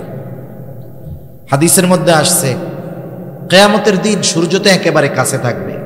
সূর্য এখন 9,30,00,000 মাইল দূরে। বিজ্ঞান বলে সূর্যের শীতল দিক যেটা, সেটা পৃথিবীর দিকে দেওয়া। তাই এই সূর্যের তাপ গরমের দিন আমাদের দেশে সহ্য করা কত কষ্ট। ওই সূর্যটা কিয়ামতের দিন একেবারে কাছে থাকবে এবং গরম দিকটা হাসরবাসীর দিকে থাকবে। নবীজি বলেন ওই দিন কোথাও কোনো ছায়া থাকবে না আরশের ছায়া ছাড়া। আরশের ছায়ায় 7 শ্রেণীর মানুষ স্থান পাবে। নবীজি বলেন এই 7 শ্রেণীর মধ্য থেকে এক শ্রেণী রাজুলুন কলবুহু মুআল্লাকুন ফিল মাসাজিদ। ওই ব্যক্তি আরশের ছায়ায় স্থান পাবে যার অন্তর সর্বদা মসজিদের সাথে লাগানো থাকতো। সে মসজিদে থাকতো তা নয়, বরং তার অন্তর মসজিদের সাথে লাগানো থাকতো।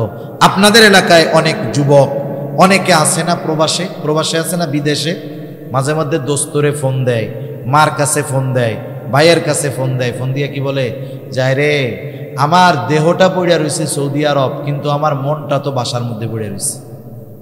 আমার দেহটা সৌদি, কিন্তু আমার মন কোথায়? বলে মন তো আমার বাড়িতে পড়ে রয়েছে। একজন মুসল্লি সে যেখানেই যাক না কেন, কর্ম করে যা করে করুক, তার মন পড়ে থাকে মসজিদের সাথে। এজন্য সে যেখানেই যাক, যখনই নামাজের সময় হয়, সব ব্যস্ততাকে উপেক্ষা করে সে আগে মসজিদে গিয়ে হাজিরা দেয়, ঠিক কিনা বলেন? নাইলে তার অন্তরের মধ্যে প্রশান্তি আসে না। এখন আমাদের সমাজে মানুষ নামাজ পড়ে না, এ সংখ্যাটাই বেশি। 5 ওয়াক্ত নামাজ না পড়ার সংখ্যাই বেশি। এখন কেন পড়ে না?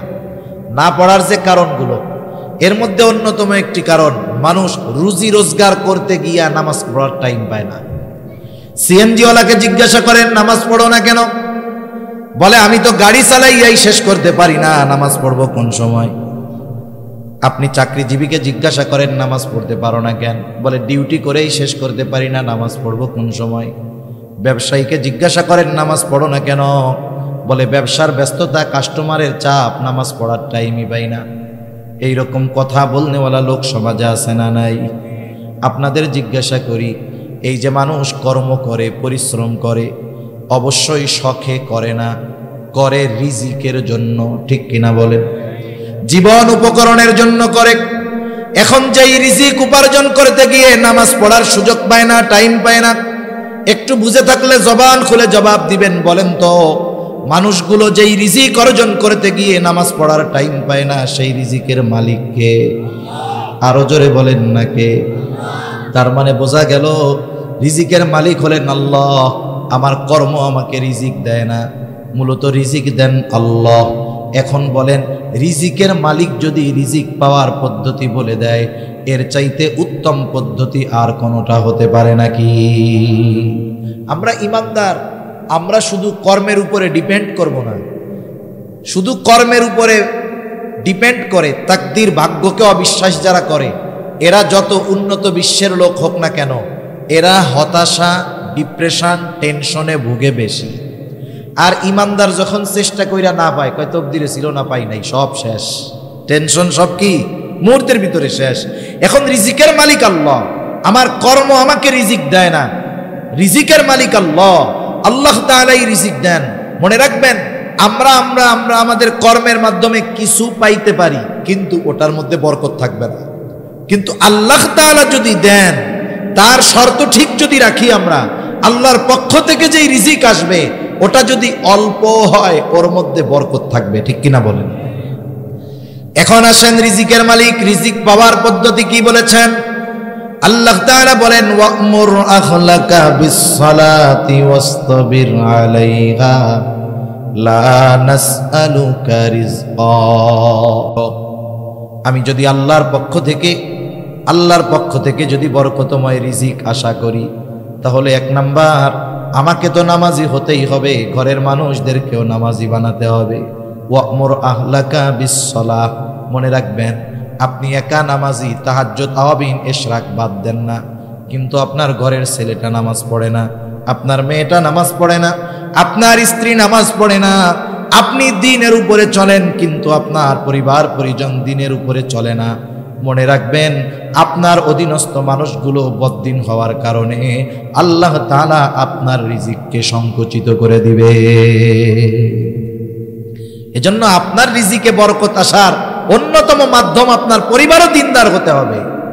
অনেক মানুষ আছে মাঝে মধ্যে আমাদের সাথে মেসেজ দেয়, ফোন দেয়, প্রবাস থেকে দেয় যে হুজুর এত ইনকাম করি বরকত নাই। তা আমি আবার মাঝে মধ্যে জিজ্ঞাসা করি, প্রবাসে যারা থাকে এদের 3টা রোগ বেশি থাকে। কয়টা রোগ? একটা হলো জুয়া খেলার রোগ, 2 নম্বর হলো মদ পান করার রোগ, নেশার রোগ, 3 নম্বর হলো নারী ঘটিত রোগ। সমস্যা আছে এইগুলা? বলে হুজুর আল্লাহর কসম এইগুলা কোনো কিছু নেই, বিড়ি সিগারেটও খাই না, নামাজ কালাম ঠিক মতো পড়ে না, পড়ি হুজুর, ডিউটি করি, নামাজ কালাম পড়ি, বিশ্রাম নেই, আপনাদের ওয়াজ নসিহত শুনি, এতটুকু শেষ। তা আমি আবার কয়েকজনকে জিজ্ঞাসা করেছি, আপনার তো সব ঠিক আছে, তা ঘরের অবস্থা কি, বাড়ির অবস্থা কি? বলে হুজুর এ কথা আর বললেন না, বেতন পাঠাইতে দেরি, মার্কেটে যাইতে দেরি হবে না, এত ফোন দিয়া বিদেশের থেকে আমি জাগাই ফজরের নামাজের জন্য, পড়ে না, ছেলেটা কথা শুনে না, মেয়েটা নামাজ পড়ে না। আমি কয়েকজনটা এরকম বলছি, ভাই আপনি তো ছিদ্র কলসে পানি ঢালতেছেন, কিয়ামত পর্যন্ত হায়াত পাবেন, ঢালতে থাকবেন, কিন্তু কখনো ভর্তি হবে না। সেজন্য আপনি আপনার পরিবারকে আগে দ্বীনের মধ্যে আনেন, লক্ষ টাকা নয়, অল্প টাকাও যদি হয় আল্লাহ তাআলা বরকত দিয়ে দিবে ইনশাআল্লাহ। আপনি দেখেন তো এই সমাজে সবচাইতে কম উপার্জন হলো ইমাম সাহেব, মাদ্রাসার শিক্ষক, মুয়াজ্জিন, এনাদের। যদিও ইমাম নেতা নাম, কিন্তু বেতন নাই। ওনাদের পরিশ্রম হিসাবে ওনাদের সম্মানই বাস্তবেই কম। ওনাদের ডিউটি কোনো সরকারি ছুটির দিন নাই, একেবারে প্রত্যেক দিন 24 ঘন্টা ডিউটি। যেই দিন আপনার চাকরি ছুটির দিন শুক্রবার, ওই দিন ওনারারও ডিউটি বেশি, ঠিক কিনা বলেন? সেই অনুযায়ী বাস্তবতা হলো ওনাদের যেই সম্মানই একেবারে কম। এই সমাজে একটা রিক্সাওয়ালাও যদি মোটামুটি 10-12 ঘন্টা রিক্সা চালায়, কমপক্ষে মাসে 30,000 টাকা উপার্জন করতে পারে, কিন্তু বাস্তবতা হলো আমাদের রাজধানী ঢাকা শহরের বড় বড় মসজিদগুলোর মধ্যেও ইমামের বেতন 30,000, এটা হাতে গোনা কয়েকটা মসজিদে হবে, অধিকাংশ 15 থেকে 20-এর মধ্যে। আপনাদের কি মনে হয় যেই বাজার দর, যেখানে 1 কেজি খেজুরের কম দামি খেজুর, ওইটার মধ্যেই 220 টাকা ট্যাক্স, আর বেশিটার কথা তো বাদ দিলাম। যেই সমাজে এত দ্রব্যমূল্যের ঊর্ধ্বগতি, 4 জন লোক যদি থাকে এক ফ্যামিলিতে, স্বামী স্ত্রী 2 জন সন্তান, বলেন তো বাসা ভাড়া টাড়া দিয়ে 20,000 টাকায় হয়? এটা বলেন, হয় না। এরপরেও দেখবেন কোন ইমাম অল্প উপার্জন হলেও এ কখনো অভাবে পড়ে না, মানুষের কাছে এসে বলে না যে আমার সব শেষ হয়ে গেল। যদিও উপার্জন কম, বলে বরকত আছে। বরকতটা কেমনে হয়, হওয়ার কারণটা কি? একজন ইমাম, আপনি কখনো ইমামের ঘরে তার যে ওয়াইফ, সে বেনামাজি হয় না। ইমামের ঘরের ওয়াইফ সে নামাজি হয়, ইমামের ঘরে তার মা বাবা থাকলে নামাজি হয়, ইমামের ঘরের সন্তানগুলো নামাজি হয়। ওই ইমামের ঘরে, মুয়াজ্জিনের ঘরে যেই ছোট বাচ্চাটা থাকে, 2 বছরের বাচ্চা, ল্যাংটা, মা বাপরে নামাজ পড়তে দেখলে ও সেজদা দিয়া পড়ে। যেই ঘরে ওই নাবালক বাচ্চাটাও আল্লাহর কুদরতি কদমে লুটায় পড়ে, আল্লাহ তাআলা উপার্জন অল্প হলেও ওই উপার্জনের মধ্যে আল্লাহ তাআলা বরকত দিয়ে দেয়। বরকত 2 ভাবে হয়। একটা হলো স্বয়ং বস্তুর মধ্যে আল্লাহ তাআলা বরকত দিয়ে দেন। আল্লাহ পারেন তো, অবিশ্বাসের কোনো সুযোগ আছে? যেমন খন্দকের যুদ্ধের সময় সবাই পরীক্ষা খনন করতেছে, সব সাহাবায়ে কেরাম ক্ষুধার্ত, নবীজি পেটের মধ্যে 2টা পাথর বাঁধছে। আরে আমি কালকে একটা ছবি দেখলাম, গাজার একটা ছেলে, একটা ছবি দেখলাম, পেটের মধ্যে পাথর বাইদা রাখছে ক্ষুধায়। আমরা মুসলিম উম্মাহ কি জবাব দিব যে আল্লাহ তাআলার কাছে?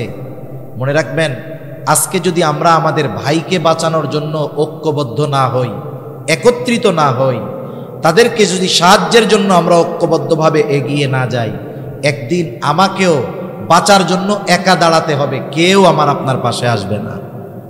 এই যে রমজান মাস আসতেছে, গোটা আরবে যেই পরিমাণ খাবার অপচয় হয়, ওই পরিমাণ খাবার যেটা প্রতি বছর শুধুমাত্র আরবে অপচয় হয়, ওটা যদি আফ্রিকা মহাদেশে দিয়ে দেওয়া হতো, আফ্রিকা মহাদেশের মানুষের খাবারের কষ্ট দূর হয়ে যেত।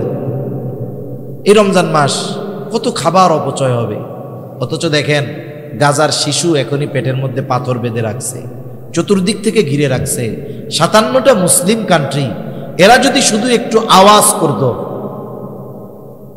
ওখান থেকে ইসরায়েল কেন গোটা দুনিয়ার সম্মিলিত পরাশক্তি পালাইতে বাধ্য হতো, ঠিক কিনা বলে?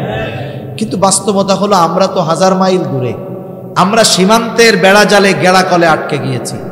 আমাদের মন চায় আমাদের ভাইদের পাশে গিয়ে দাঁড়াইতে, কিন্তু আমরা অক্ষম। তবে দোয়ায় আমরা ওদেরকে কখনো ভুলব না।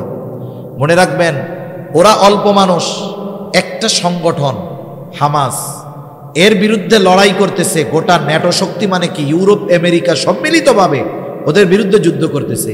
একটা দেশের বিরুদ্ধে না, একটা সংগঠনের বিরুদ্ধে।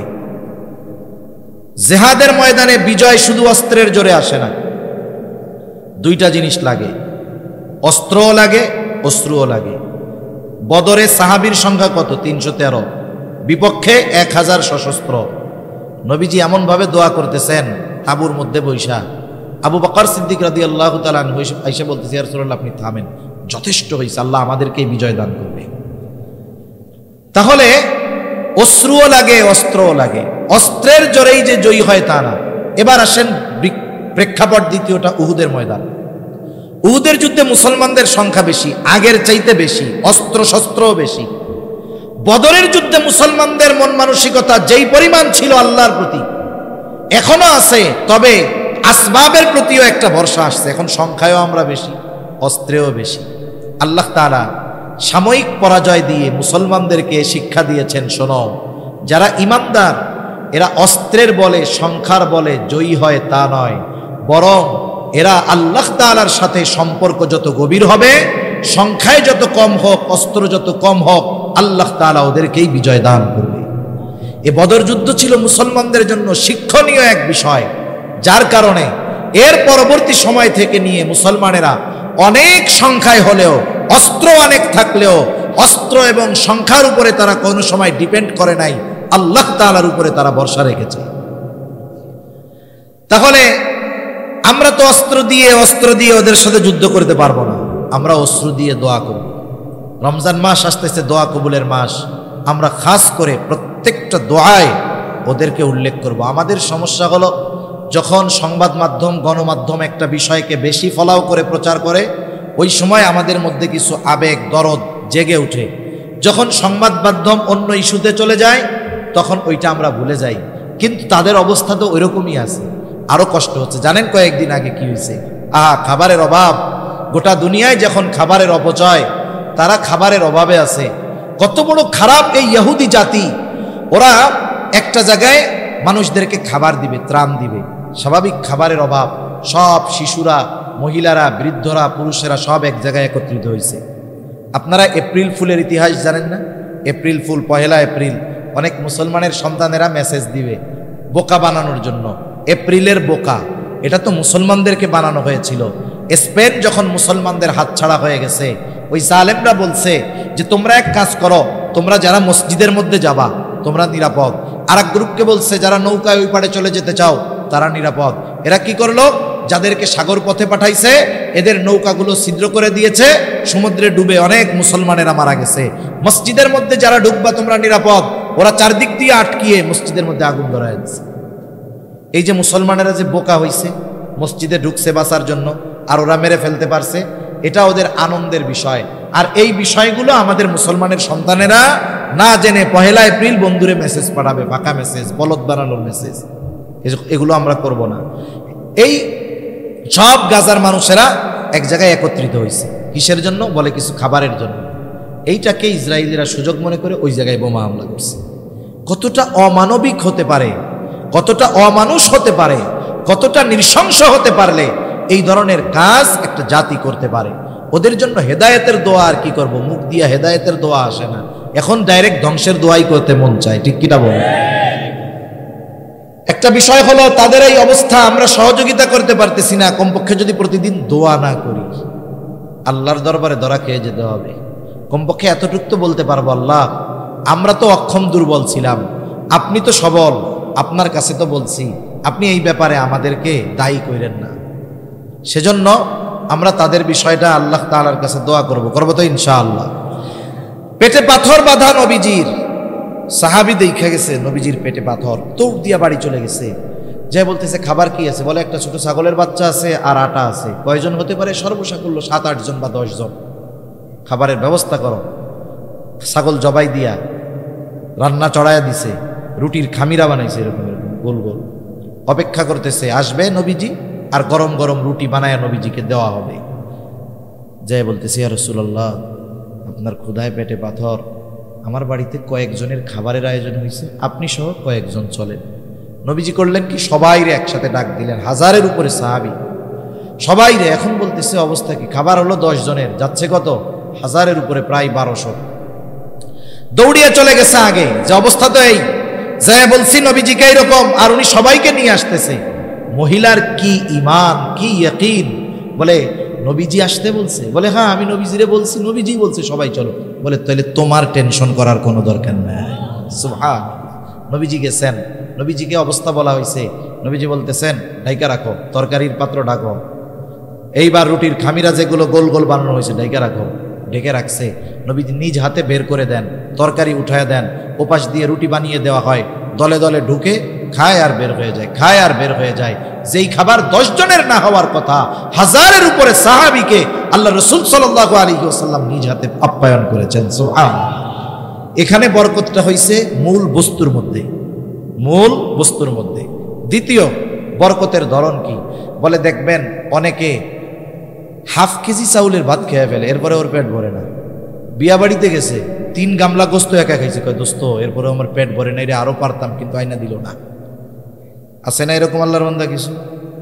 আবার কিছু আল্লাহর বান্দা আছে দেখবেন ভাত নিছে এতটুক, 1 টুকরা মাছ নিছে, খাইছে তো ওর পেট ভরে গেছে। আছে না নাই? মনে রাখবেন আল্লাহ তাআলা স্বল্প ব্যয়ের মাধ্যমেও বরকত দান করে।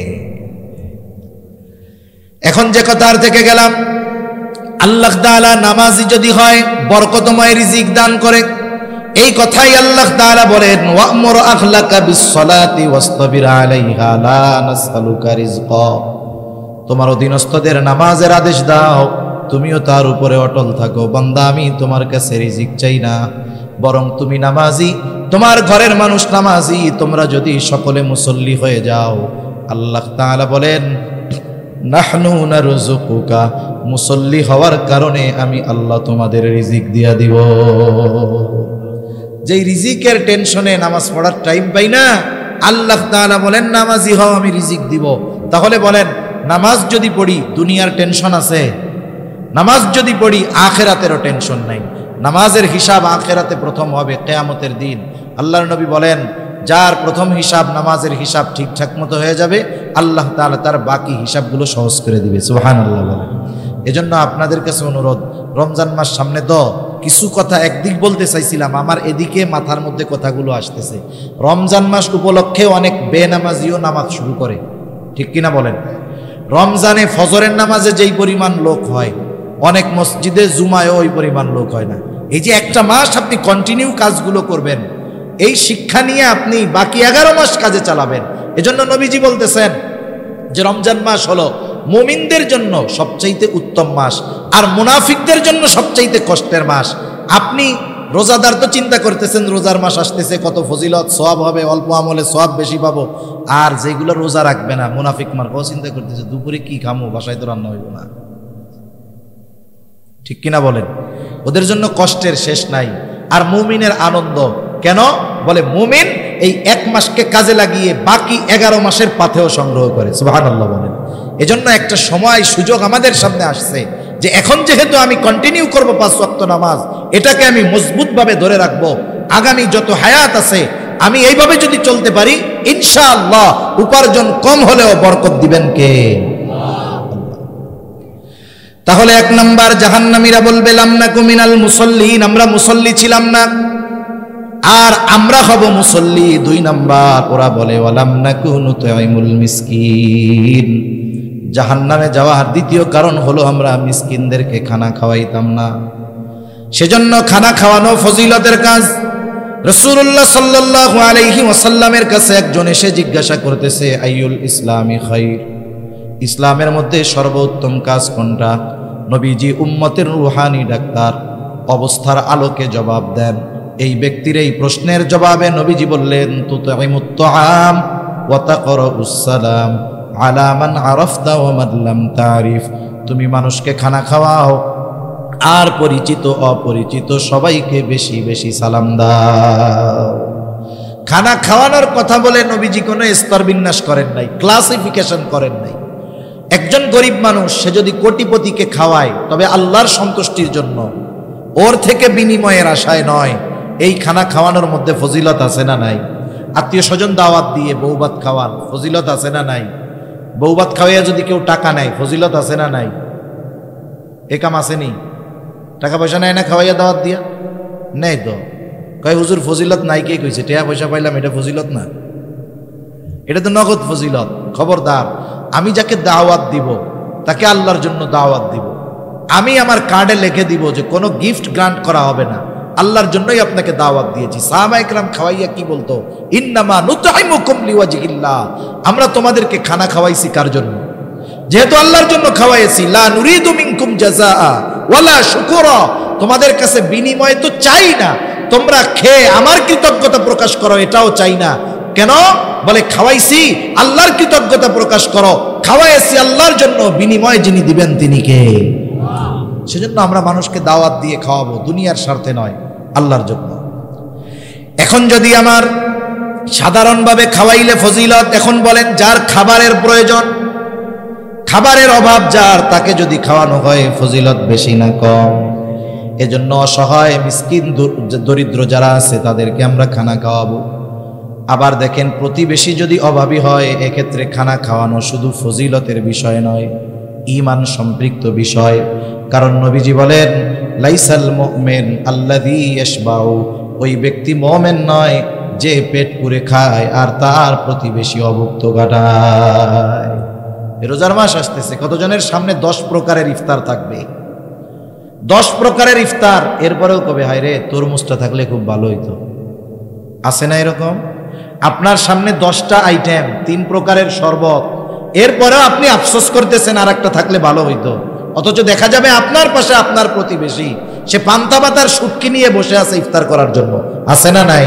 কেমন রোজাদার হইলেন আপনি? সেজন্য আপনি আপনার প্রতিবেশীর দিকে খেয়াল রাখবেন।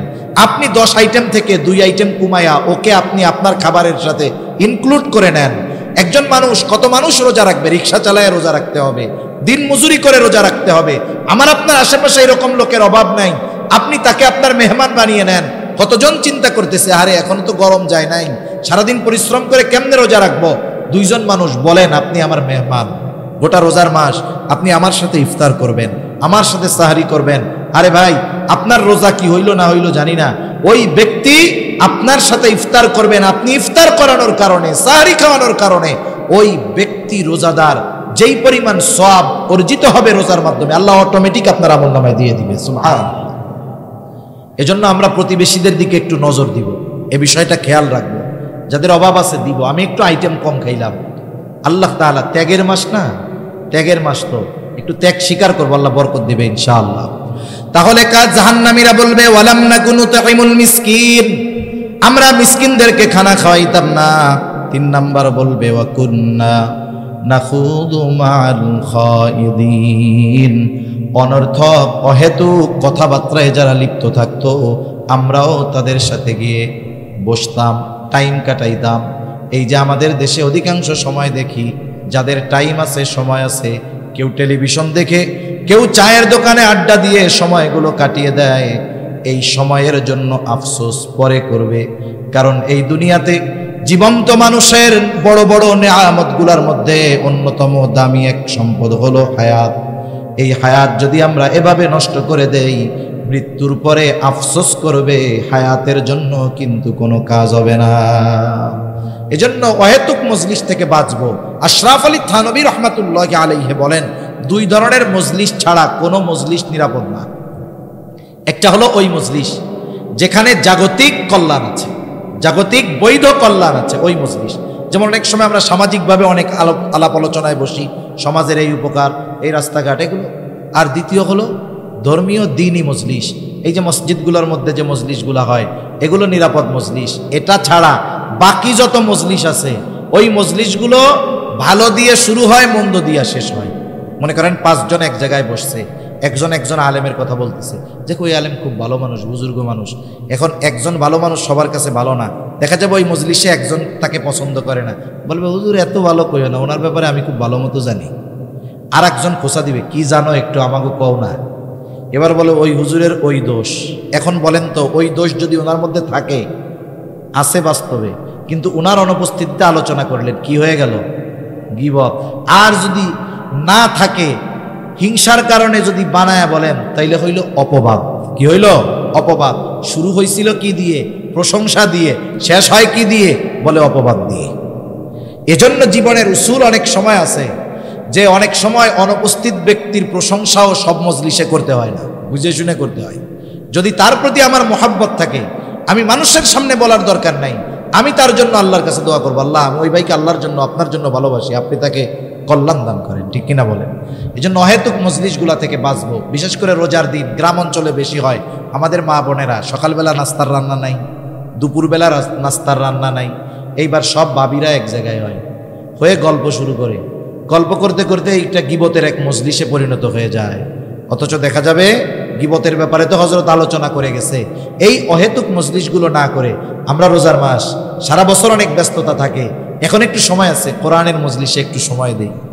আমরা একটু ইমাম সাহেবকে বলি যে আমাদেরকে সূরাগুলো মশক করানোর ব্যবস্থা করেন। সারা বছর কোরআন খতম দিতে পারি না, রোজার মাস সহি শুদ্ধভাবে 2টা খতম কোরআন তিলাওয়াত করি। সারা বছর ব্যস্ত থাকি, সময় নাই, কমপক্ষে আমলের সূরাগুলো, সূরা ইয়াসিন, ওয়াকিয়া, মুলক, কমপক্ষে এই 3টা সূরা আমরা মুখস্থ করে ফেলি। সেজন্য অনুরোধ, আমরা আমাদের হায়াতটাকে কাজে লাগাবো তো ইনশাআল্লাহ। দেখেন যারা হায়াত গোনায় অতিবাহিত করে, ওরা মরার পরে আফসোস করে। আল্লাহ তাআলা তাদের আফসোসের কথা বলেন, কি বলে তারা? ফায়াকুলা রাব্বি লাউলা আখারতানি ইলা আজালিন করিব ফাআসাদদাক ওয়া আকুম মিনাস সালিহিন।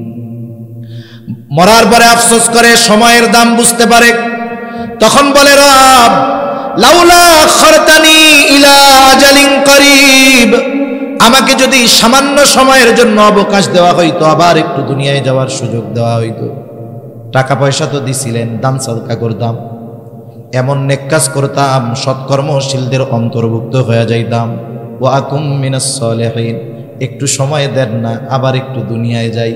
বলেন তো, মৃত্যুর পরে ওই ব্যক্তি সময়ের মূল্য বুঝতে পারবে ঠিক, কিন্তু তাকে একটা মুহূর্ত সময় দেওয়া হবে নাকি? যেই জিনিসের জন্য মরা মানুষ আফসোস করতেছে, ওই জিনিস আমাদের কাছে এখন আছে। সেজন্য হায়াতকে আমরা ভালো কাজে ব্যয় করবো তো ইনশাআল্লাহ। অহেতুক মজলিস থেকে বাঁচবো। 4 নম্বর, ওয়াকুন্না নুকাদ্দিবু বিয়াউমিদ্দিন। ওরা বলবে আমরা কিয়ামতের দিবসকে অস্বীকার করতাম। এটা 2 ভাবে হতে পারে। একটা হলো অস্বীকারই করে, অবিশ্বাস করে, ওইটা বেঈমান, অনন্তকাল জাহান্নামী। আরেকটা হলো অবিশ্বাস করে না, কিন্তু কোনো সেদ বেদ নাই, মানে গাফেল, টেনশন নাই, কোনো বিশ্বাস করে কিন্তু এই ব্যাপারে কোনো টেনশন নাই। এই বেটাও দীর্ঘকাল জাহান্নামের মধ্যে থাকবে। ওরা বলবে চলছে এভাবে দুনিয়া, হায়াত শেষ হয়ে গেল, হাত্তা আতানাল ইয়াকিন, দৃঢ় সত্যের আগমন ঘটল। দৃঢ় সত্য কি? ওই যে মৃত্যু, যেটার ব্যাপারে কারো ডাউট নাই, কোনো মতানৈক্য নাই, কোনো ইখতিলাফ নাই, সেই মৃত্যু চলে আসলো। মারা গেলাম, তাওবা করতে পারলাম না, ভালো কাজ করতে পারলাম না, এখন আমরা জাহান্নামের মধ্যে। আল্লাহ তাআলাও বলেন এত কিছু জানিয়ে দিলাম সুস্পষ্টভাবে, এরপরেও যেহেতু তোমরা নিজেদেরকে পরিবর্তন করার চেষ্টা করো নাই, শুনে রাখো ফামা তানফাউহুম শাফাআতুশ শাফিঈন, তোমাদের জন্য, তাদের জন্য কোনো সুপারিশকারীর সুপারিশ গ্রহণ করা হবে না। সেজন্য সম্মানিত সুধী, জান্নাত জাহান্নাম বিষয়টা হলো, একটা মানুষ তো দুনিয়ায় থাকতেই অর্জন করে ফেলে। একজন কর্ম ভালো করে দুনিয়া থেকে জান্নাতের মালিক বনে যায়, আরেকজন মন্দ কাজ করে জান্নাতকে হারায়। এজন্য নবীজিও এক হাদিসের মধ্যে বলেন, আসলে চালাককে বলে যে অল্প দিনের হায়াত কাজে লাগিয়ে অনন্তকালের জান্নাতের মালিক হয়, আর বোকাকে বলে এই অল্প দিনের জিন্দেগি ভোগ করতে গিয়া জান্নাত হারায় জাহান্নামী হয়। ওই ব্যক্তি হলো সবচাইতে বোকা।